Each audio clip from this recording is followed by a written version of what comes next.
ये बिल्कुल ठीक है कि जिस प्रकार से खरगोन की जो घटना हुई, एक साथ इस प्रकार से आगजनी होना, पत्थरबाजी होना, ये सुनियोजित षड्यंत्र था।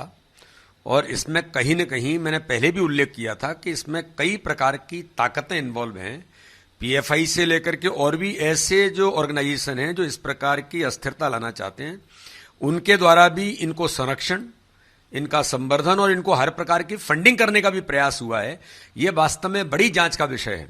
और दिग्विजय सिंह जैसे जो लोग हैं वो हमेशा से यही करते आए हैं कि इस प्रकार की ताकतों के साथ खड़े होना, उनको ताकत देना, पॉलिटिकली ताकत देना और उनको अन्य प्रकार की चीजों में भी सहयोग करना, ये गंभीरता का विषय है। और मैंने तो कहा था कि इंटेलिजेंस एजेंसीज को इनकी जांच करनी चाहिए, कौन इन घटनाओं के पीछे है। मध्य प्रदेश जैसा राज्य जो बहुत ही अच्छे सौहार्द के साथ काम करने वाला राज्य है, शांतिपूर्वक जुलूस पर आक्रमण करना ही योजनाबद्ध तरीके से हुआ है। उसमें पीएफआई जैसे लोगों का भी महत्वपूर्ण भूमिका है, इनकी जांच होनी चाहिए। ये तो आपने देखा है कि पुलिस अधीक्षक ने भी घटना में जो घायल हुए हैं, जिनको गोली लगी है, यानी पुलिस पर आक्रमण, जनता पर आक्रमण, गरीबों पर आक्रमण, माताओं बहनों पर आक्रमण, ये सुनियोजित नहीं तो और क्या षड्यंत्र है, बड़ा षड्यंत्र है।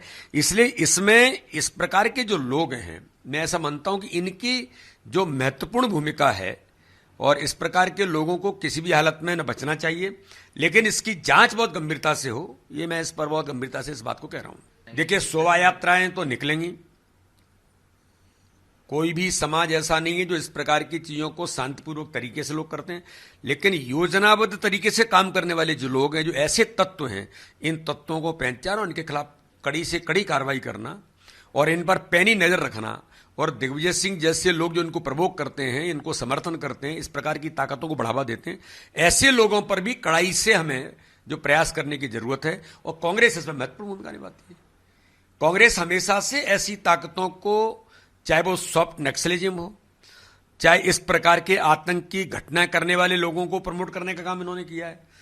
तो मध्य प्रदेश एक अच्छा राज्य है, अच्छा सा काम यहां चल रहा है, लेकिन उन सब चीजों को अस्थिरता लाने का प्रयास कांग्रेस की लीडरशिप तथाकथित तौर पर जो करना चाहती है, इसको गंभीरता से यहां पर विचार करना चाहिए। देखिए, इसके बारे में मैंने पहले दिन एक बात कही थी कि इस प्रकार की घटनाओं में ये बात सही है कि इंटेलिजेंस का जो इनपुट आना चाहिए, आया होगा, तो उस पर हमको जिस प्रकार से एक्शन करना, ये केवल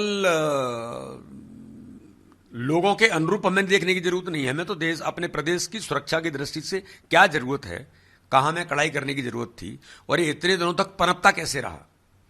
आपने देखा होगा कि सिमी से लेकर के कई प्रकार की एक्टिविटीज यहां मध्य प्रदेश के अंदर चलती थी, लोग इसको बड़ा आश्रय स्थल मानते थे, लेकिन मध्य प्रदेश की सरकार ने ध्वस्त कर दिया इंटेलिजेंस के इनपुट पर।